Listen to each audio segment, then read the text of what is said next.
विकास यादव जी दिल्ली से। राधे राधे महाराज जी, आपके चरणों में कोटि कोटि प्रणाम। महाराज जी, इन 3 प्रश्नों को जानने की बहुत जिज्ञासा है। कृपा करके बताएं कि मैं कौन हूं, मैं कहां से आया हूं और मैं कहां जा रहा हूं। ये तो आप देखेंगे कि आप जा कहां रहे हैं, इसका प्रश्न है। जो आखिरी प्रश्न है आप कहां जा रहे हैं, तो आप देखेंगे मार्ग हम आपको बताएंगे कि आप पहचानो कहां जा रहे हो। कहा आप वही हो जिसकी खोज की जाती है। तत् त्वम् आ, अगर अंश भी स्वीकार करें तो पूर्ण का अंश पूर्ण ही होता है। पूर्णमदा पूर्णमदम पूर्णतः पूर्णमुदच्यते पूर्णस् पूर्णमादाय पूर्णमेवावशिष्यते। उस परमात्मा का जो अवशिष्ट अंश है वो भी पूर्ण ही होता है। तो तुम जो हो वास्तविक वो मैं है, मैं वो ब्रह्म है। मैं के आगे जो लगता है वो माया है। जैसे मैं अमुक ये सब माया है। शुद्ध में भगवान का स्वरूप है। पहली बात, आप भगवत स्वरूप हो। कब? जब देहा अभिमान छोड़ के अपने स्वरूप का अनुभव करोगे, तब अभी तो असाधारण महामहिमा से युक्त जो स्वरूप है वो ढका हुआ है और आप देहाभिमानी एक जीव हैं। इस समय देहाभिमानी जीव हैं। स्थूल सूक्ष्म कारण तीनों शरीरों का राग त्याग करके जो ब्रह्म भी ब्रह्म भवती, जो अपने स्वरूप को बोध प्राप्त कर लेता है वो ब्रह्म स्वरूप ही है। समझ गए? माया अज्ञान कल्पित कल्पनात्मक भ्रम में फंसने के कारण वही शुद्ध ब्रह्म जीव कहलाया, और इसी माया कल्पना से मुक्त हो जाए तो वही ब्रह्म है। ठीक है? ना कहीं जाना है, ना कहीं आना है, सर्वत्र तेरी सत्ता है। अब तू अपने आप को भूल करके मायाकृत इस आकर्षण में फंस करके अब नरक जाने की बात सोच रहा है, या स्वर्ग जाने की सत्कर्म कर रहा है, या परम पद में पहुंचने के लिए भजन कर रहा है। अभी आपको देखना पड़ेगा आप कहाँ जाएंगे। इसका निर्णय तो आपका आचरण बताएगा, आपका चिंतन बताएगा, आपका लक्ष्य बताएगा। आपका लक्ष्य क्या है ये आपको बताएगा। आप परमात्म स्वरूप हैं। आप कहीं नहीं आना, न कहीं जाना। स्वप्न का भ्रम पूरा यहाँ से आप ब्रह्म स्तंभ पर्यंतम सर्वम मायामयम जगत, यहाँ से लेकर ब्रह्मलोक तक मायामय जगत है। तू सत्य है, परम सत्य है, त्रिकाल सत्य है। अपने स्वरूप को जान तत्वम आश। समझ पा रहे हो आप? ये शुद्ध आध्यात्मिक की वार्ता है, प्रपंच मिश्रित नहीं। शुद्ध आध्यात्मिक की वार्ता अगर साधन करते हो तो हमारी बात समझ पाओगे, नहीं हवा में उड़ जाएगी ये बात। समझ पा रहे हैं आप? जी प्रणाम मेरे सदगुरुदेव भगवान, आपके चरणों में दंडवत प्रणाम। मैं ये प्रश्न करना चाह रहा था, गुरुजी के सफल जीवन का क्या सार है और अपने जीवन को हम किस मायने में सफल बना सकते हैं। हाँ, सफलता की जो चरम सीमा है उसे कहते हैं निर्भय निशोक निश्चिंत। वो जागती किसी पद प्रतिष्ठा से नहीं होता। जग का कोई भी संसार का पद या कोई भी धन वैभव आपको निश्चिंत नहीं कर सकता, निशोक नहीं कर सकता, निर्भय नहीं कर सकता। सबको सब प्रकार से भगवान की शरण में होकर और अपने कर्तव्य को भगवत पूजा मान करके किया जाए, भगवत स्मरण युक्त, तो सफल जीवन हो जाएगा। सबको चाहिए सब प्रकार से भगवान की शरण, मन से, वाणी से, स्वयं से, सारी चेष्टाओं से। और जो कर्तव्य कर्म किया जा रहा है, जैसे आप टीचर हो या आप डॉक्टर हो या जो भी आप हैं, अपने कर्तव्य को भगवान की पूजा मान करके किया जाए और भगवान का स्मरण किया जाए तो सफलता निर्भय निश्चिंत निशोक स्थिति है। नहीं तो सफलता क्या, अगर बार बार जन्म मरण होता रहा, भला इसको सफलता कहते हैं कि हमारा सुंदर मकान हो गया, हमें डिग्री मिल गई, हमें कोई पद मिल गया, बढ़िया बैंक बैलेंस हुआ, बढ़िया ब्याह हुआ, संतान हुई, और जब मरे तो सब कुछ छूट गया। अब फिर वही से शुरू होगा कखगा से, बार बार अनंत जन्मों से यही हम भूल करते चले आ रहे हैं। तो हमारी क्या सफलता रही? पिछले जन्म में आप कितने सफल थे या निष्फल थे, इस जन्म में उसका क्या प्रयोजन? तो सफलता वो जो इस जन्म के बाद हम कर्म बंधन से बंध करके ना आवे तो कर्म बंधन मुक्त होकर आवे और लाखों को कर्म बंधन मुक्त करें, उसे सफलता कहते हैं। भगवान से चित्त का जुड़ जाना सफलता है। जैसे चक्रवर्ती सम्राट अमरीश जी हैं, पर सावमन कृष्ण पदारविंद, उनकी स्थिति हर समय भगवदाकार है। यही जीवन की सफलता है। जो मृत्यु के भय से मुझे बचा ले, जो जन्म मरण के चक्र से मुझे बचा ले, और जो मुझे निश्चिंत कर दे, जो मुझे निशोक कर दे, जो मुझे निर्भय कर दे, वो केवल भगवान का नाम और भगवान की शरणागति है। नहीं कोई भी पद हो, निश्चिंत नहीं है। हमारी जो सफलता है वो निश्चिंतता है, निशोकता है, निर्भयता है। वो होती है भगवान की शरण में होकर भगवान का स्मरण करते हुए अपने कर्तव्य को पूजा मानना। जैसे बच्चे हैं, इनका अभी पर प्रधान कर्तव्य है विद्या अध्ययन, गुरु आज्ञा का पालन और चरित्र की पवित्रता। हम बच्चों में यही भावना डालते हैं कि ऐसे गंदे बच्चों का संग ना करो, जो गंदी बातें सिखाते हैं, जो गंदे आचरण की बात करते हैं। तुम्हारा भजन इस समय विद्या है। अगर तुम बहुत नम्रता पूर्वक गुरुजनों से व्यवहार करोगे और गुरुजनों की आज्ञा का पालन करके विद्या अध्ययन करोगे तो आप हमारे भारत के बहुत बड़े कोई सुधारक बन जाएंगे। एक आदमी सुधर जाए तो सैकड़ों को सुधार सकता है। नहीं, आजकल के बच्चे ऐसे उदंड होते चले जा रहे हैं, न माता पिता की मानना, न टीचर। एक बहुत टीचर बड़े उसके स्कूल के थे, वो बड़े दुखी थे कि अगर मैं समझाना चाहूँ तो बच्चे हमारी बात काटते हैं, शासन करने की अनुमति नहीं है। विद्या विनयम ददाति विद्या, जैसे जैसे बढ़े वैसे विनय बढ़ना चाहिए, नम्रता बढ़ना चाहिए। उदंडता, व्यसन, गंदी बातें ये बच्चों में कदापि नहीं होनी चाहिए। तो ये भगवान की शरणागति, भगवान के नाम सत्संग का प्रभाव है। यही जीवन की सफलता है। यदि हमारा जीवन भगवान से जुड़ा तो ठीक, ना जुड़ा तो बिल्कुल बेकार हो जाता है। महाराज नहुस देखो सफलता जिसे कहते हैं। यहाँ के चक्रवर्ती सम्राट थे और इतना पुण्य किया कि देवराज इंद्र पर पद पर बैठे और इसके बाद इंद्राणी से गलत भावना की, ना तो उसके परिणाम स्वरूप अजगर योनि को प्राप्त हुए। क्या सफल हुए? निष्फल हो गए। भगवान से विमुख पुरुष चक्रवर्ती राजा हुआ, इंद्र के पद पर गया और वहां गलत व्यभिचार की भावना इंद्र पत्नी सची के प्रति की, तो ऋषियों ने श्राप दे दिया, अजगर बन गए। सफलता भगवान का आश्रय, अपने कर्तव्य का धर्मपूर्वक पालन और नाम जप, भगवान का जितना बने नाम जप करो। इसमें आपको कोई संशय? आप विचार करके देखिए। एक और प्रश्न था महाराज, जब भी मैं नाम जप करता हूं तो बहुत ज्यादा खुशी का भाव प्रकट हो जाता है, रोना नहीं आता है, और तो खुशी का भाव ही आगे रोने में पहुंचा देगा। ये जो आनंद आता है, खुशी का भाव जिसे आप कहते हैं, उसे भजनानंद कहते हैं। जो भजन से आनंद आता है, जब इतना बढ़ेगा तो आपके अंदर दैन्यता आने लगेगी कि प्रभु मुझ अधम पर इतनी कृपा। जब उनकी मधुर मधुर झांकी तो फिर रोना आने लगेगा। आप चिंता मत करो, आप आगे बढ़ो और इसे गुप्त रखो, ठीक है? रोना ही कोई प्रेम का लक्षण थोड़ी है। रोना ही कोई, भाई जी से हनुमान प्रसाद पोदार जी ने प्रेम दर्शन नामक वाणी में लिखा, शायद इसको ही इश्क कहते हैं। उर्दू में प्रेम को इश्क कहते हैं, शायद इसको ही इश्क कहते हैं। जैसे कोई दिल को मसला करे, एक अपने प्यारे की याद में मीठी मीठी पीड़ा हो रही, जो मैं ऐसा जानती प्रीति किए दुख होए, नगर ढिंढोरा पीटती अजीब प्रीतिन करियों कोई। मीरा जी ने गाया ना, वो हृदय में एक मसलन, एक एक पीड़ा सी अंदर से, और प्रभु के प्रति व्याकुलता अंदर की, यही भगवत प्राप्ति करा देती है। तो रोना ही कोई प्रेम का एक लक्षण। रोना तो नाटक भी हो सकता है। कैसे नाटक हो सकता है? बात हम कर रहे हैं भगवान की और आप रो रहे हैं तो लगेगा भगत है, लेकिन उसका चिंतन और चल रहा है। वो चिंतन और करके रो रहा है तो भगत नहीं। आंसू झूठे भी हो सकते हैं, आंसू छल भरे भी हो सकते हैं, आंसू अन्य निमित्त से भी हो सकते हैं। जैसे मान लो भागवतिक वातावरण है और आपको रोना आ रहा है, तो वातावरण से आपको कोई लेना देना नहीं, आपका चिंतन क्या चल रहा है। हो सकता है चिंतन कोई दुखद आ गया हो आपके अंदर और आप रो दिए उस बात को, चिंतन प्रभु में पहुंचा है और फिर आपके आंसू गिरे। तो एक एक बूंद आंसू का हिसाब भगवान देते हैं। जिस समय गोपियां भगवान में तन्मय होकर रोई, उसी समय भगवान प्रकट हो गए। सुरम राजन कृष्ण दर्शन लालसा तो ताशा महावीर भूमान मुकाजा पीतांबर धरा सग साक्षात मनमत मनमता। तो आप चलते रहिए, ठीक चल रहे हैं रेणु शौकिन जी, दिल्ली से राधे राधे राधे धे। महाराज जी आपके चरणों में कोटि कोटि प्रणाम। महाराज जी मैं किसी से भी अपने मन की बात नहीं कह पाती। यदि मुझे कोई कुछ बोल भी देता है तो मैं कोई जवाब नहीं देती और मेरे मन में वो बात खटकती रहती है। इस वजह से मैं बहुत डिप्रेशन में हूँ। वैसे मन की बात किसी से कहना भी नहीं चाहिए। रही मन की मन व्यथा रखिए। मन में गोए सुनी ठले हैं लोग, सब बांट न ले हैं कोई। अपने मन की बात अपने प्रभु से कहो, वही सुनेंगे, वही पार करने वाले हैं। उचित उत्तर देने में हिचकिचाना नहीं चाहिए। नहीं, कई बार निर्दोष भी दोषी ठहर जाता है। मौनम स्वीकृति लक्षणम। मान लो आपको कोई गलत ठहरा रहा है तो आप अपनी लज्जा या शर्म या उसमें नहीं देखना है कि हमसे बड़ा बूढ़ा है। अगर हमें गलत ठहराया जा रहा है तो हम ठीक उत्तर देंगे, उस समय नहीं दबना चाहिए। नहीं, मौनम स्वीकार लक्षणम, दबा तो समझ में आ जाता है कि हाँ ये इसने गलती की है। और दूसरी बात, अपनी व्यथा को सिर्फ भगवान से कहना चाहिए, किसी दूसरे के सामने नहीं रखना चाहिए, क्योंकि दूसरा कोई हमारी व्यथा को समझ नहीं पाएगा। वो हमारा शोषण करने की भले सोच सकता है। व्यथा ना अगर जान ले गरीब हैं तो फिर अच्छा हम तुम्हारा सहयोग करेंगे, फिर भारी काम कोई लेगा। मतलब वो आदमी आपसे कुछ लाभ लेना चाहेगा। अगर आप अपनी कमजोरी किसी को थमा देना कि मेरी ये स्थिति, वो आदमी आपका शोषण करना चाहेगा। भगवान से कहो जो तुम्हारा पोषण करेंगे। अपनी मन की व्यथा किसी से न कहें। रहीमदास जी कहते हैं, रहीमन मन की मन व्यथा रखिए, मन में गो। और दूसरी बात, आप कह रहे हो डिप्रेशन में जा रहे हैं, तो डिप्रेशन में क्यों जा रहे हैं? क्यों जा रहे हैं डिप्रेशन में? अच्छा लगता है डिप्रेशन में जाना, पर जी बात को कटिंग नहीं कर पाते। अंदर से नाम जप करो। अभी कटिंग क्या उड़ा दोगे, डिलीट कर दोगे। नाम जप करो। बिना अध्यात्म के बात को उड़ाना थोड़ी आता है। अगर कोई हमें गलत बात कह दे तो कहो 10 दिन वही बैठी रहे, 20 दिन बैठी रहे और यहाँ सेकंड में निपटा दो। ये बहुतों का प्रश्न है महाराज जी। कोई बात किसी की लग गई, वो अंदर ही रह जाती है। भैया ये जो बुद्धिमंद हो जाती है, इसका लक्षण है पाप। हमारे द्वारा पापाचरण हुई, उनका प्रायश्चित है नहीं। अब वो बुद्धि में ही तो आकर के हमको दंड देगी। तो सबसे बड़ा दंड कि हर समय हम चिंतन से परेशान हैं, शरीर स्वस्थ हैं, खाने पीने की व्यवस्था है, लेकिन दिमागी परेशानी है। और दिमागी स्वस्थ होना है तो राम राम कहो, कृष्ण कृष्ण कहो, हरे हरि कहो, राधा राधा कहो। देखो, शरीर अस्वस्थ हो और दिमाग से स्वस्थ हो तो कोई परेशानी नहीं।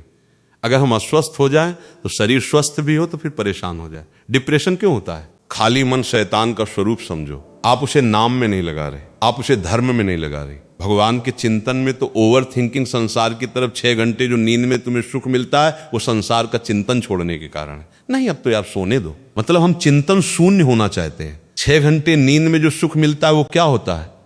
और तमोगुण में चले गए और चिंतन खत्म हो गया। तो इंद्रियां फ्रेश हो गई कि नहीं हो गई? और अगर जागृत में संसार का चिंतन छोड़कर भगवान का चिंतन करो तो आप देखो इंद्रियां अमरत्व वाला तुम्हें आनंद देंगे, अविनाशी आनंद देने लगेंगे। तो हम सबसे प्रार्थना करते हैं जब कोई कार्य में एकाग्र हो तो वो कर्म भगवान को समर्पित कर दो, खाली समय में नाम जप करो, राधा राधा राधा राधा। आप देखो डिप्रेशन ना उड़ जाए तो बताना ये डिप्रेशन होता ही क्यों है? क्योंकि तुम्हारे अंदर सत आनंद वाला चिंतन नहीं और नेगेटिव चिंतन नेगेटिव ही। बार बार नकारात्मक चिंतन वो इतना बढ़ जाता है कि आदमी को लगने लगता मैं मर जाऊंगा। तो नकारात्मक बातों को काटने के लिए भगवान का नाम समर्थ है। अगर नाम नहीं चल रहा है तो भाई कोई सुखी नहीं, आप समझ लो कोई सुखी नहीं। आप विचार करो, मृत्यु लोक में इतना भयावह लोक है और यहाँ सुख चाहते हो। भगवान बोर्ड में लिखे दुखालयम शाश्वतम दुखालयम असा दुखालय, माने यहाँ दुख ही मिलेगा। अगर भगवान से विमुख हो तो दुख ही मिलेगा और भगवान के सम्मुख हो तो नरक में भी सुख मिलेगा। तो इसलिए नाम जप करो, सब ठीक हो जाएगा। नाम जप के बिना बार मथे घत हुए, बर सिकता ते बर तेल, और बिनु हरि भजन भतरी या सिद्धांत पेल। डट के नाम जप करो, चलते फिरते उठते बैठते। अगर इस लोक और परलोक में आनंद ना हो जाए तो बताना लोक परलोक सब सुखमय दिखाई देने लगेंगे जब नाम जप करो। नाम जप नहीं तो चाहे जहां जितना प्रवचन सुन लो और चाहे जहां भाग के चले जाओ, आपको विश्राम नहीं मिलने वाला। विश्राम देखो ये सब बाहरी यहाँ का अंधकार हटेगा जब नाम जप करोगे, हृदय का अंधकार। नाम जप से नाम जप, नहीं तो हमारा विश्वास कहता है कि तुम्हें सुख नहीं मिल पाएगा। और गोस्वामी जी का नहीं वार्ता विनिश्चितम बदामते, न अन्यथा वच में हरि भजते, नरा भव सागर तरते बिना भगवान का नाम जप किए कल्याण नहीं, मंगल नहीं, शांति नहीं, सुख नहीं, विश्राम नहीं। हमारी प्रार्थना मान लो जास नाम भव भसज हरण घोर त्रिशूल। विश्वास करो न दैहिक दैविक भौतिक तापों का नाश करके भगवान की प्राप्ति करा दे। समर्थ भगवान का नाम तो विश्वास नहीं हो रहा है, फ्री है तो गेट के बाहर गए, भूल गए। भगवान का नाम सर्व मंगलकारी, हमारी बात मान लो, भगवान का नाम सर्व मंगलकारी। हम अपने जीवन का अनुभव, संतों की बात, पूरे शास्त्रों के सम्मत बात कहते, कोई मनमुखी बात नहीं कहते। जी कनाडा से गुरुदेव आपके चरणों में राधे राधे महाराज जी। जिस तरह हमारे जीवन में वही होना है जो लिखा है, तो क्या हमें अपने जीवन में सपने देखने चाहिए या उनकी प्लानिंग करनी चाहिए? नहीं, एक बात ये समझनी है कि एक डिपार्टमेंट है हमारे कर्मों का, जो शुभ अशुभ कर्मों का, वो हमें सुखदक देगा। आगे हमें नए कर्म करना, उनके अनुसार थोड़ी बैठे रहना है। हमको मान लो हमारा बुरा कर्म आया है, हमें दंड देगा, विपत्ति देगा, दुख देगा। अच्छा कर्म आया तो सुख देगा। सब तो केवल इतना ही भोगते रहें तो हम में पशु में अंतर क्या रहा? हम मनुष्य शरीर में हैं, हम भगवान के अंश हैं। हम ऐसा साधन करेंगे, ऐसे पवित्र आचरण करेंगे, ऐसा भजन करेंगे कि अपने बुरे प्रारब्ध को नष्ट करके नवीन प्रारब्ध रचेंगे। हम मनुष्य हैं, हम कोई पशु नहीं हैं। हम भगवान के अंश हैं कि जो हमारे भाग्य में लिखा हम भोगते रहेंगे। नए हम भाग्य को मिटाएंगे और नया भाग्य रचेंगे। इसलिए हमें मानव शरीर मिला है। भजन करके अगर नया भाग्य रचा ना जाता तो भगवान की प्राप्ति किसी के भाग्य में नहीं लिखी है। भगवान की प्राप्ति नहीं ली, ये भजन से किया जाता है। तो खूब नाम जप कीजिए और भगवान का आदेश पालन कीजिए। परोपकार से बढ़कर के कोई साधना नहीं, परहित सरिस धर्म नहीं भाई। आपके नजदीक कोई भी दुख से युक्त हो रहा हो, वाणी के द्वारा, अपने शरीर के द्वारा, अपने कमाए हुए धन के द्वारा हम किसी का हित कर दें और नाम जप करें तो हमारा प्रारब्ध बदल जाएगा, हमारे दुख मिट जाएंगे। सबको चाहिए सुख पर आचरण ऐसे किए जाते हैं जिनका परिणाम दुख मिलता है। हम दूसरे को दुखी करके, शोषण करके अगर हम अपना सुख चाहेंगे कभी नहीं मिल पाएगा। हम दूसरे से घस लेकर के, अधर्म आचरण करके हम अपना सुख चाहेंगे कभी सुख नहीं मिल पाएगा। जब तक हम दूसरों को सुख देने की भावना नहीं करेंगे। जहां हम दूसरे को तुम आनंदित रहो, वो पलट के आ गया, हमको आनंदित कर दिया। और जहां हमने ये सोचा कि तू सड़ेगा तो वो पलट के आ गया। और वो कब सड़ेगा? लेकिन हम अभी सड़ने लगे, जलने लगे, अभी क्लेशित हो गए। ये सिद्धांत को समझना होगा कि अगर हमको सुखी रहना है वास्तविक, तो हमें भगवान का नाम जप करना है, दूसरों का परोपकार करना है और कोई पापाचरण नहीं करना। बस फिर मंगल हो जाएगा। अगर पापाचरण हो तो फिर ठीक नहीं रहेगा। अच्छा कर्म करते हुए पापाचरण करने वाले को अच्छे कर्म का फल जब मिलेगा तब मिलेगा, लेकिन वर्तमान में वो जलेगा। इसीलिए पहले पापा जैसे मटकी है, अगर उसके हम छेद बंद कर दें और एक एक बूंद डालें तो एक दिन घड़ा भर जाएगा। लेकिन कई छेद हो, हम चुल्लू से डालें तो घड़ा नहीं भरेगा। तो हमें चाहिए पहले हमारे गंदे आचरण बंद कर दें। आज जो नवीन बच्चों में ये दोष आ रहे हैं, ये हमारे भारतीय धर्म के खिलाफ है। जैसे बॉयफ्रेंड, गर्लफ्रेंड, ये जो व्यभिचार प्रवृत्ति बढ़ रही, व्यसन प्रवृत्ति बढ़ रही, इसको थोड़ा समझना होगा। हम आपको निमित्त करके सबको बात कह रहे हैं कि इससे हमारी मनोवृत्ति गंदी हो जाती है, हमारा चरित्र दूषित हो जाता है, हमारी स्मृति जो है वो मंद पड़ जाती है। हम लौकिक या पारलौकिक कोई उन्नति करने लायक नहीं रह जाते, केवल सांसारिक चिंतन में फंस जाते हैं, भोगों के चिंतन में फंस जाते हैं। और जब हमको बहुत परेशानी होती है तो व्यसन करने लगते हैं। प्राय जो बच्चे हैं वो नशा में आ चुके हैं, ड्रग्स लेना या शराब पीना या हुक्का पीना, ऐसे जो अवस्थाएं हमारे देश के पदाधिकारी पदों पर बढ़ने के लिए योग्यता बनाने की है, वो भोगों में और व्यसन में, तो फिर वो सुख शांति, वो आनंद, वो सब छूट जाता है। इसलिए हमारी प्रार्थना है जब तक ब्याह ना हो तब तक बच्चों को ब्रह्मचर्य की तरफ भावना करनी चाहिए। दोस्त बनाओ, दोस्त बनाना गलत नहीं है, खूब दोस्त बनाओ, मिलो बैठो, लेकिन गंदा आचरण करना दोस्ती थोड़ी है। हम कह रहे दोस्त बनाओ, खूब हंसो खेलो, बात करो, लेकिन गंदा आचरण नहीं। गंदा आचरण, धर्म पूर्वक हम तुम्हें दोस्त बना लिया, माता पिता से मिले और हमारा मन है कि हम दोनों पूरे जीवन साथी रहें, तो समय के अनुसार पानी ग्रहण करो और फिर गृहस्थी धर्म में चलो। व्यभिचार मत करो, गंदे आचरण मत करो, नहीं तो तुम्हारी पूरी मानसिकता को नष्ट कर देंगे। पक्का आप देख लो, मानसिकता ही नष्ट हो जाएगी, लौकिक उन्नति कोई उन्नति नहीं है। अगर हमारा चरित्र पवित्र है, विचार महान है, तभी उन्नति मानी जाती है।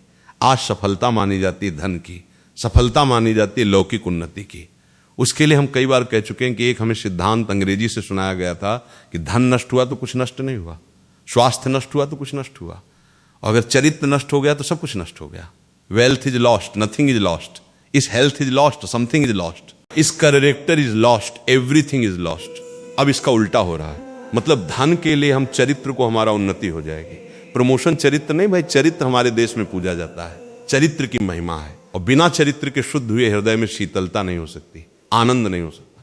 पक्का समझो, जब तक भगवान से नहीं जुड़ोगे, धर्म से नहीं जुड़ोगे, तुम्हारा चरित्र नहीं सुधरेगा, तब तक तुम खुश नहीं रह सकते। कामनाएं बढ़ती जाएंगी, विविध प्रकार की वासनाएं बढ़ती चली जाएंगी, एक कामना की पूर्ति में दो कामनाएं जागृत होती जाएंगी। इसलिए हम भगवान का आश्रय लें, नाम जप करें और अपने कुभाग्य को सद्भाग्य में बदलें, दुर्भाग्य को सद्भाग्य में बदलें। इसीलिए मनुष्य जन्म मिला है। पशुओं की तरह केवल हम दुर्भाग्य भोगते रहें, सड़ते रहें, इसलिए नहीं मिला है। हमें नया भाग्य बनाना है। हमारा पूर्व का पाप आया है, हमको परास्त करना चाहता है, लेकिन हम नहीं परास्त होंगे। हम नए भाग्य का निर्माण करेंगे, हम नए समाज का निर्माण करेंगे। हमको जोशीला होना है, हमको हारना नहीं। आएगी हार आएगी, लेकिन वो हमारे गले में हार बन के शोभा देगी। हमको परास्त नहीं करेगी कि हम भगवान के अंश हैं और भगवान का स्मरण करते हैं। ये बात ध्यान रखो, तभी सुखी रहोगे, तभी आनंदित रहोगे। अर्चना खेर जी लखनऊ से, राधे राधे महाराज जी, आपके चरणों में कोटि कोटि महाराज जी। हम लोग परम पूज्य भाई जी, पूज्य राधा बाबा एवं वेणु विनोद कुंज वाले महाराज जी के अनुगत हैं। महाराज जी, मेरा प्रश्न ये है कि पूज्य भाई जी एवं पूज्य राधा बाबा के लेखों में आत्म साक्षात्कार के विषय में पढ़ा व सुना भी। महाराज जी, आत्म साक्षात्कार एवं निकुंज रस में क्या अंतर है, तथा दोनों में पहले किसकी उपलब्धि होती है? आत्म साक्षात्कार पहले आत्मबोध होता है, फिर निकुंज में प्रवेश होता है। जब तक आत्मबोध नहीं होता तब तक भेद बुद्धि बनी रहती है। भेद बुद्धि वाला प्रेम मार्ग में नहीं चल सकता है। जिनको ये भ्रम हो कि भक्ति भेदात्मक है, वो भी समझ नहीं पाए। प्रेम गलती साम दोनों समाये, क्रूरा अप पापिनो नच सताम, संभास दृश्य सर्व वस्तुत निरीक्ष परम स्वराद बुद्धिमम। चाहे क्रूर हो, पापी हो, दुष्ट हो, नीच हो, संतों के द्वारा संभाषण योग्य भी ना हो, उसमें साक्षात परम ब्रह्म अपने इष्ट देव का जो दर्शन करता है, वही निकुंज में प्रवेश पाता है। हरिवंश महाप्रभु ने लिखा है, क्रूरा अप पापिनो नच सताम, संभास दृश्य सर्व वस्तुत निरीक्ष। पहले पहले प्रश्न का उत्तर दो, जाना जहां है वो तुम तय करो। पहले प्रश्न का उत्तर दो, नानात को एक में स्थित करो। फिर एक होकर के अनेक लीलाएं हैं भगवान की, राम लीला, कृष्ण लीला, 12 लीला, नरसिंह लीला। जिस लीला में जाना हो, कहे नहीं जाना है तो जीवन मुक्त हो जाओगे। भाव कोई भी रखो, आत्मस्वरूप वही स्वरूप अपना बना लेता है। जैसे हम दास भाव, तो दास भाव आत्मा का क्या स्वरूप है? उसका कोई भाव स्वरूप नहीं, वो निर्विकार चिदानंद में एक आनंद आनंद। अब वहां हम भाव करते हैं प्रभु मेरे सखा, तो वही भाव ही हमारा द्वैत स्वरूप होता है। एक तत्व है, वही भाव हमारा दो स्वरूप हुआ, और आत्मस्वरूप श्री कृष्ण के साथ आत्मस्वरूप सखा भाव खेल रहा है। गोपी तो आत्मस्वरूप, गोपी आत्मस्वरूप, श्री कृष्ण गोपी नाम चतपति नाम सर्वे सामच। सबके अंतःकरण में जो व्याप्त आत्म तत्व है, वही तो श्री कृष्ण है। तो गोपी कौन है? वही श्री कृष्ण है, वही आत्म तत्व है। अपने आप से अपने स्व प्रतिबिंब विभ्रमा अपने ही प्रतिबिंब के साथ जैसे खेलता है ना, वैसे तो हमारे किसी भी मार्ग में, चाहे सहचरी मार्ग हो, चाहे गोपी मार्ग हो, चाहे दास्य भाव हो, चाहे सख्य भाव हो, चाहे वात्सल्य विवाह हो, सब भाव में पहले स्वरूप बोध होता है। बिना स्वरूप बोध हुए देहाभिमानी का कहीं भी प्रवेश नहीं है। पांचों भूले देश छठे भावना रास की। जब तक देह शुद्धि नहीं विस्मृत हुआ, तब तक वो भाव देश में प्रवेश नहीं पाता। तो ज्ञानी की जो स्थिति है वो आत्मबोध तक है। ब्रह्मबोध हुआ, मुक्त हो गया। ब्रह्म तेज को ज्योत जहां योगेश्वर धरे, ध्यान ताही को आवरणता नहीं पावे को जान प्यारी जो की, जहां नपुरों की ध्वनि और लाल जी की जहां बंसी की ध्वनि गूंज रही है। ऐसे प्रेम मार्ग में प्रवेश पाने के लिए, मोक्ष का त्याग करके जिस रास रस को जगत गुरु भगवान शंकर ने प्राप्त करने के लिए हमारे वृंदावन में गोपी रूप धारण किया। कौन से रस के दाता नहीं, कौन से रस के ज्ञाता नहीं, कौन सा मंत्र तंत्र, कौन सा ऐसा वेद शास्त्र जो भगवान शंकर न बने हो वो शिव हैं, शिव माने कल्याण वो सब। लेकिन इस रस के लिए भगवान ने गोपी रूप धारण किया हमारे वृंदावन में। गोपेश्वर महाराज विराजमान है, गोपेश्वर विराजमान है, वैष्णवाचार्य भगवान शिव हैं, परम रसदाता, परम रस ज्ञाता। तो इसका मतलब है कि जो ब्रह्म ज्ञान में रस है, उस रस से भी गरिष्ठ रस है प्रेम में। क्योंकि जब ब्रह्म ज्ञानी श्री जनक जी महाराज जो आत्मबोध संपन्न और आत्मबोध कराने वाले राम जी के रूप को देखते हैं तो कहते हैं इन्हें विलोकत अति अनुरागा और बरबस ब्रह्म सुख मन त्यागा। ब्रह्म सुख का बरबस मन त्याग करके राम रूप में लुभायमान हो रहा है। इन विलोकत और खुद कह रहे हैं कि मेरे मन स्थिति का परिचय कि सहज विराग रूप मन शब्द स्पर्श रूप रसगंध, ये ब्रह्मा के रचे हुए इतनी ताकत नहीं रखते कि जनक जी के मन को खींच ले सहज विराग। जैसे सहज विषय मन अपने लोगों का है तो जनक जी का सहज विराग पे इनकी तरफ अनुराग आ गया। मतलब ज्ञान रस से भी श्रेष्ठ प्रेम रस है। अच्छा ज्ञान रस में स्थित महापुरुष है, लेकिन आत्म प्रीति प्राप्त नहीं है। आत्मरति को प्राप्त नहीं हुआ तो खास बात नहीं है। आत्मज्ञान हुआ लेकिन आत्मरति नहीं हुई तो खास बात नहीं। पूज्यपाद शिव बाबा खास बात है। आत्मरति तो हमें लगता है शास्त्र सम्मत, जब तक आत्मबोध नहीं होगा तब तक किसी भी मार्ग में आगे रहें। मोक्ष, प्रेम, सहचरी, सखा, वात्सल्य, गोपी या दास, कोई भी भाव हो। तो जैसे एक बार श्री हनुमान जी महाराज राम जी के चरणों को सहला रहे हैं तो परम ज्ञानी वशिष्ठ जी ने कहा, हनुमान तुम कौन हो? तो हनुमान जी तो ज्ञानी नाम अग्रगण्यम तत्काल समझ गए। वशिष्ठ जी का पूछने का मतलब क्या है? उन्होंने कहा शरीर भाव से दाम का स्वामी और सेवक, जीव भाव से अंशी और अंश स्वरूप में जो सिंहासन में विराजमान है वो यहाँ विराजमान है। मतलब अभेद अभेद स्थिति जो सिंहासन में राम जी विराजमान वो यहाँ रमे हुए हैं, दूसरा कोई नहीं है। आखिरी स्थिति मान लो जीव जो अंशंसी है ये भी अज्ञान जनित है, अंशंसी भी अज्ञान जनित है। कैसे अज्ञान जनित है? जैसे समुद्र है और उसकी लहरें हैं, तो लहरों की कोई अलग सत्ता है क्या? वायु का विकार होने के कारण लहर नाम है।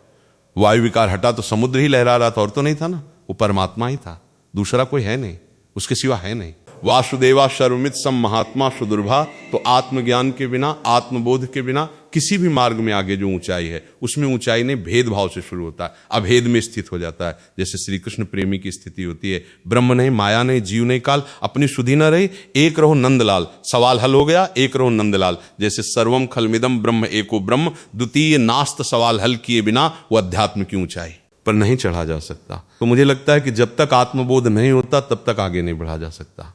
ये बाहरी भक्ति की तो बात अलग है, आंतरिक ऊंचाई पर चढ़ने के लिए, और वैसे भी जहां जीव भगवान के दर्शन पाता है तो सबसे पहले आत्मबोध होता है। मम दर्शन फल परमन जीव पाव निज सहूपा, आत्मबोध बिना तो बात ही नहीं। भक्ति समझ पाए आप जी? कल्पना सिंह जी इंदौर से, राधे राधे राधे दे। महाराज जी मेरा प्रश्न है कि मैंने 10 वर्ष की उम्र में गुरु दीक्षा ले ली थी, पर अब मेरा मन हनुमान जी और राधा रानी की भक्ति में लगा रहता है, तो क्या मुझे पुनः दूसरे गुरु से दीक्षा लेने की आवश्यकता है? देखो ये कोई गुरु दीक्षा नहीं, ये जो देखी देखा बाल्यावस्था ये सब कोई गुरु दीक्षा नहीं। गुरु दीक्षा का मतलब समझो जब विवेक जागृत हो रहा है, हमें सत्य असत्य का पता है और हमारा मन फिर जिस भगवत मूर्ति में जा रहा है, हम उसी उपासना के मार्ग के गुरुदेव का वर्ण करें। ये सब अभी बच्चों के खिलौने थोड़ी कि आज ये पसंद, कल वो पसंद, परसों वो पसंद। अभी दीक्षा ही नहीं हुई। दीक्षा हुई होती तो प्रश्न नहीं उठता, दीक्षा कब मानी जाएगी? जब इष्ट मिले और मन मिले, मिले भजन रस रीतिता, निशंक मिलिए ताशो कीजिए प्रीति। अब जब ज्ञान ही नहीं था, दीक्षा ले लिए, तो उसका क्या मतलब रहा? ना तुम्हें इष्ट का ज्ञान है, ना तुम्हें मार्ग का ज्ञान है, ना तुम्हें सत्संग का ज्ञान है, और दीक्षा ले ली तो उसे दीक्षा थोड़ी कहते। वो तो खिलवाड़ है। दीक्षा तब है जब विवेक के द्वारा ली जाती है। बहुत दिन सत्संग किया, पता चला ये संत भगवान इस मार्ग के अनुयायी हैं, इनके इष्ट ये है। तो हमें देखना है कि जो मेरे मन के भगवान है उनसे मिलता है कि नहीं मिलता।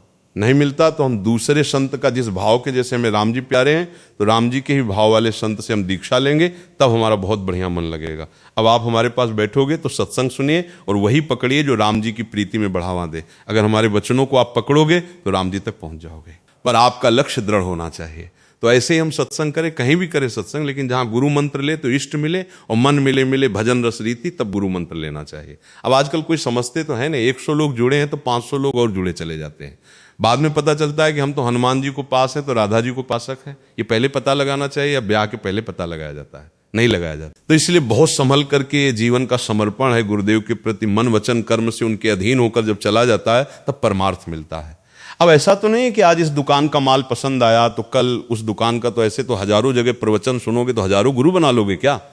पर गुरु विज्ञता में ऐसे नहीं होता कि बच्चों में कि चाची ले रही, बुआ ले रही तो छोटा बच्चा भी ले। अब उसको ज्ञान नहीं है ना। अब आई ना समस्या दिमाग में कि हनुमान जी को भजे कि राधा रानी को भजे, गुरु जी ने क्या मंत्र दिया था, कौन से भगवान का मंत्र दिया था, कौन सा मार्ग दिया था, ये बात बहुत गुरु, ऐसे किसी को नहीं मनाना चाहिए। मान लो आप प्रभावित हो रहे हैं सत्संग सुनकर, तो साल 2 साल सुनो आचरण, देखो घुसो उनके बीच में, इनकी भावना क्या है, इनका चरित्र क्या है इनका, और जब गुरु बना लिया तो परब्रह्म मेरे साक्षात परब्रह्म है। अब कुछ भी हो जाए हमारी इससे नीचे निष्ठा नहीं उतरेगी। गुरु साक्षात परब्रह्म, जो गुरु जी वही श्री जी, जो श्री जी वही गुरु जी, ऐसी भावना। और जब तक ऐसी भावना ना, तो गुरु नहीं बनाना चाहिए। हाँ जी, एक था महाराज जी, वो बचपन में ले लिया, अभी मंत्र क्या था, कौन इष्ट थे, सब भूल गए अभी। हाँ नहीं, ऐसे वो ऐसे खिलवाड़ होता है, वो गुरु मंत्र नहीं माना जाता। तो किसका प्रश्न था? मेरा प्रश्न। तो क्या समाधान मिला आपको? मैंने गायत्री मंत्र की दीक्षा हम लोगों ने ली थी, और पेरेंट्स के साथ ली गई थी, अपने माता पिता के साथ दीक्षा ले ली थी। तब पर महाराज जी ऐसा ही माने कि वही जो नाम जप किया, आज तक उसका फल स्वरूप अभी जो इष्ट देव में प्रीति नहीं। हमें देखो, गायत्री मंत्र तो प्रारंभिक सबका गुरु मंत्र होता है, जो गुरु दीक्षा है भगवान की प्राप्ति की, वो अलग मार्ग होता है। महाराज जी, एक मेरा सवाल है कि जैसे बचपन से हम सुनते आ रहे हैं कि पानी पियो छान के और गुरु करो जान के, सद्गुण गुण अवगुण सब देखो, मिलो बैठो, नजर देखो कहाँ है कैसे हैं। 4 लोगों के पास बैठकर उनकी चर्चा सुनो, उनके पास बैठकर उनके आचरण देखो। समझ रहे हो ना गुरु को जानने कि सामर्थ्य नहीं है हम बाहरी लक्षणों को देखें, जो हमारे शास्त्र में लिखे हैं कि गुरुजनों में है कि नहीं है। अगर है तो हम उनको सदगुरु मान लेते हैं, और देखो मानने से जान जाओगे हम। जब पाषाण मूर्ति में, काष्ठ मूर्ति में, मृतिका की मूर्ति में अपना भाव कर लेते हैं, मेरे भगवान है, तो हम भगवान तक पहुंच जाते हैं। हम पहले घुसे और सद्गुण और दुर्गुण इनको छाने ज्ञान के द्वारा तब हम चले।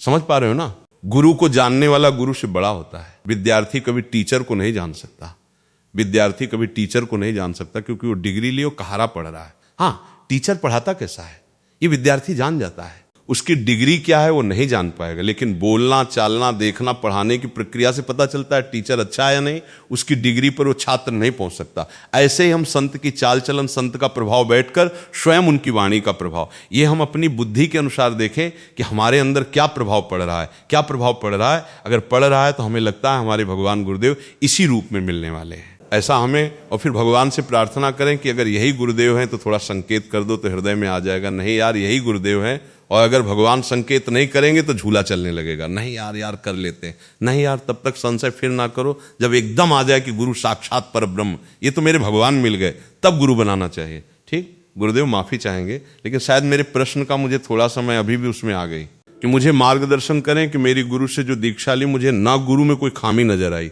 हालांकि बाल्यावस्था से यहाँ तक काफी मेरे जीवन में सुधार हुए। हम क्या कह रहे हैं? हम क्या कह रहे हैं कि अगर गुरु निष्ठा में तुम्हारी भावना है, तो ये प्रश्न कैसे आ रहे हैं कि मुझे राधा जी प्रिय है, मुझे हनुमान जी प्रिय है, गुरु के वचन प्रतीति नजे, गुरु के वचन प्रतीति नजे, सपने सुख सिद्ध नहीं। अगर हमारे गुरु जी ने कहा राम तो दुनिया कुछ कहे, हम राम के सिवा नहीं भूलेंगे। फिर हमें प्रश्न नहीं बनता कि हमें अमुक नाम प्रिय, अमुक मार्ग प्रिय। इसे कहते हैं निष्ठा। देखो, बातें बनाना अलग बात है, निष्ठा की बात है कि गर्दन उतार दो। दूसरा शब्द नहीं, जैसे हम लोगों में हमारे आचार्य चरण ने निष्ठा दी। रसना कटो जो अन रटो, निरखन फुटो, नयन श्रवण फुटो जो अन सुनो, श्री राधा जसन नरक स्वर्ग अपवर्ग, आस नहीं त्रास है ना, नरक का भय है न स्वर्ग मोक्ष की चाह है। जो मेरे आचार्य और गुरु ने कहा उसी पे चलते हैं, बस कोई प्रश्न ही नहीं, समाधान हो गया। निष्ठा का मतलब क्या है समझो आप। पहले समाधान का मतलब क्या है? हमारा हनुमान जी में मन जा रहा है, हमारा राम जी में मन जा रहा है, हमारा दुर्गा जी में मन जा रहा है, तो हमारा गुरु जी की बात में मन कहाँ है? खुद उत्तर देख लीजिए आप। अरे मन की कैसी बात करते हो, कैसे जाएगा? हमारे दस्तखत के बिना मन कुछ कर सकता है? आप देखो, तुम्हारे दस्तखत के बिना कुछ मन नहीं कर सकता, क्योंकि राम जी भी वही हैं, हनुमान जी भी वही हैं, श्याम जी भी वही हैं, गायत्री भी वही हैं, दुर्गा भी वही है। तत्व एक है, तत्व एक, 0 0 2 0 0 नहीं होते। पर गुरु जी ने जहां हमें लगा दिया, हमको वही लगे रहना चाहिए। अब अगर मन हमारा गा रहा है कहीं, तो फिर हम या तो ये माने कि मेरे गुरुदेव अब हमको इधर लेना जा, अब मेरे गुरुदेव यहां मुझे पहुंचा रहे हैं, तो फिर प्रश्न नहीं बनता कि हम स्वीकार करें कि नहीं। नहीं, मेरे गुरुदेव ने भेजा है, ये मेरे गुरुदेव की वाणी है, ये मेरे गुरुदेव की आज्ञा है, कोई प्रश्न नहीं बनता। संशय में फिर निष्ठा पर फर्क पड़ जाएगा, इसलिए निष्ठावान बनो। अगर आपको ऐसा लगता है मेरा मन किशोरी जी की तरफ जा रहा है या हनुमान जी की तरफ जा रहा है, तो मुझे मानना मेरे गुरुदेव यहाँ पहुँचाना चाहते हैं। तो जहाँ की बात से हमें किशोरी झुकनी लगी, उनकी बात मानने लगे, क्योंकि अखंड मंडलाकारम व्याप्तमेन चराचरम चराचर में गुरुदेव व्याप्त है। गुरुदेव कोई एक मूर्ति तो है नहीं, गुरुदेव तो अनेक मूर्तियों में विराजमान, अखंड मंडलाकारम व्याप्तम चराचरम। तो बात समझ में आ, थोड़ा ज्ञान प्रकाशित करो हृदय में, तो समस्याओं का समाधान हो जाए। आप समझ पा रहे हैं जी? पूर्ण समाधान अब हुआ है। हाँ जी, उर्मिला जी, राधे दे महाराज जी। महाराज जी, मुझे बुढ़ापे की बहुत चिंता रहती है कि पता नहीं कितने कष्ट भोगने पड़ेंगे। इस वजह से प्रभु भक्ति में भी कम ही मन लग रहा है महाराज जी। अरे तो राधा राधा जपो, बुढ़ापा जैसे जवानी वैसे बुढ़ापा, ऐसे मृत्यु आने वाली है। केवल बुढ़ापे से थोड़ी रुक जाएगा सिस्टम, फिर मृत्यु आने वाली है, फिर जन्म आने वाला है।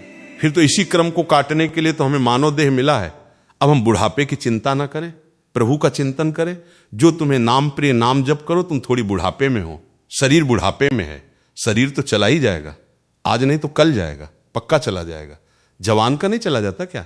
1 मिनट में जहां आयु पूरी हुई, चाहे एक्सीडेंट हो जाए या दिल फेल हो जाए, कोई ना कोई कारण बन जाता है। इसका नाम मृत्यु लोक है। हिंदी में बोले तुम्हें तो काल का कसाई वाला, काल का कसाई, चाहे जितना हरी हरी घास चल रहे हो, गड़ासा भी तैयार हो रहा है। पक्की बात समझ लो ना, यहाँ कोई मित्र है ना, यहाँ कोई शत्रु है ना, कोई अपना पराया है। एक ही जगन नाटक वैभव परमात्मा नाटक कर रहा है। उसी को जान लो, उसी के स्वरूप में हो जाओ तो मुक्त है। नहीं तो एक भय है बुढ़ापे के बाद मृत्यु का भय, और मृत्यु के बाद फिर पुनरप जन्म, जनन पुनरप मरणम पुनरप जननी जठरे। इसी चक्र को रोकने के लिए साधन धाम मोक्ष कर द्वारा पाए, न जे परलोक समारा सो परत्र दुख पावे, सिर धुन धुन पछताए।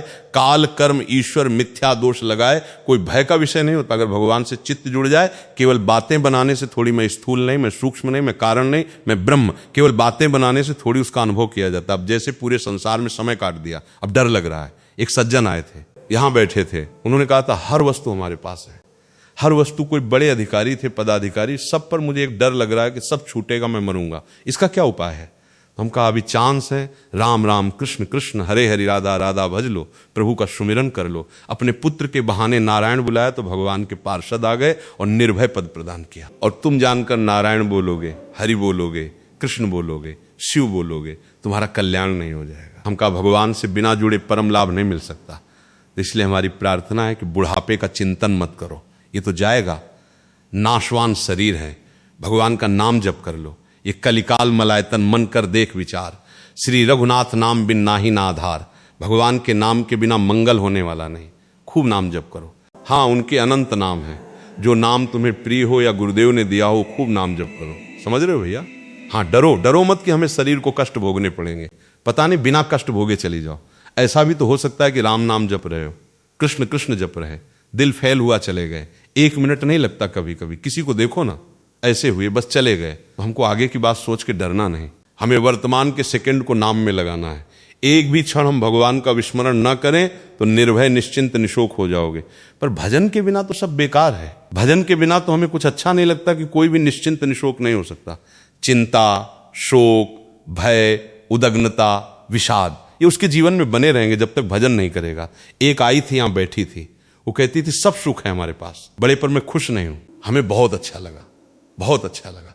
हम कहा हमारे शास्त्र जैसा कहते हैं वो प्रमाण आप दे रहे हो। आप खुश नहीं हो क्योंकि एक भगवान को तुमने स्वीकार नहीं किया। एक भगवान को केवल स्वीकार न करने का, सब कुछ होने पर भी कुछ नहीं है आपके पास। न रूप जाएगा आपके साथ, न वैभव जाएगा। इसलिए अंतरात्मा खुश नहीं है। वो तभी खुश होगी जब भगवान को अपना मान लो। जो है हमारे उनको मान लो, उनका भजन करो, तब लग कुशल जीव को सपने मन विश्राम, जब लग भजत राम को शोक धामता। तो यही तो दुखों को मिटाने के लिए हमारा मानव जीवन हुआ था। अब वो गृहस्थी संसार के राग में भगवान को भूल गए। अब जब आगे भय दिखाई दे रहा है तो हमें चिंता लग रही। महात्मा बुद्ध जी को वैराग्य इसी बातों से तो हुआ था कि इतना कष्ट होता है माँ को बालक जन्म होने में, फिर इतनी वृद्धावस्था में कष्ट, फिर ये मृत्यु से तो इससे बचा कैसे जाए। सब छोड़ के यहाँ सुत में शरीरम, मतलब इसी आसन पर शरीर सूख जाए, हड्डियां टूट जाए, मांस गलित हो जाए, लेकिन जब तक ब्रह्मबोध नहीं होगा तब तक मैं आसन से नहीं उठूंगा। उसे बोध वृक्ष कहते, जहां महात्मा बुद्ध ने हट के और भगवान का अनुभव किया ब्रह्म का। यद्यपि वो ब्रह्म स्वरूप ही है हमारे शास्त्रों में, तो भगवान का अवतार कहा गया है, महात्मा बुद्ध जी को अवतार कहा गया। इसके बाद ही कल की अवतार की चर्चा आती है। तो इसलिए खूब नाम जप करो, भगवत चिंतन करो। ये मत डरो कि मरना है, शरीर छूटना है, बुढ़ापा है, कष्ट है, ये स्वप्न है। जो सपने सिर काटे कोई बिन जागे दुख दूर ना हो। भजन करके जग जाओ, विवेक के द्वारा, ज्ञान के द्वारा कुछ नहीं है। जैसे पुरानी पोशाक उतारने में कोई तकलीफ नहीं होती, जिसके पास नई पोशाक की व्यवस्था होती है। तो यदि हम भगवान की प्राप्ति की योग्यता प्राप्त कर लें तो फिर इस शरीर से कोई संबंध नहीं रह जाता। जैसे सांप को अपनी पुरानी केचुल पर कोई प्रियता नहीं होती, ऐसे भगवत प्राप्त महात्मा चाहे स्त्री हो चाहे पुरुष, तो उसको शरीर प्रियता नहीं होती। शरीर के दुख सुख आते हैं। अब जैसे पिटाई हो या कष्ट ऐसे होगा, पर उसको इस बात की व्यथा नहीं होगी, इसका भोग है, भोग रहा है, हमें डरना नहीं। भगवान का अगर आश्रय लिए तो कोई ना कोई रूप रख के, अगर कोई बुढ़ापे में तुम्हारे पास नहीं तो भगवान आ जाएंगे। माधवदास बाबा जगन्नाथपुरी में वो संग्रहणी रोग हुआ, बार बार सोच तो मूर्छित हो गए।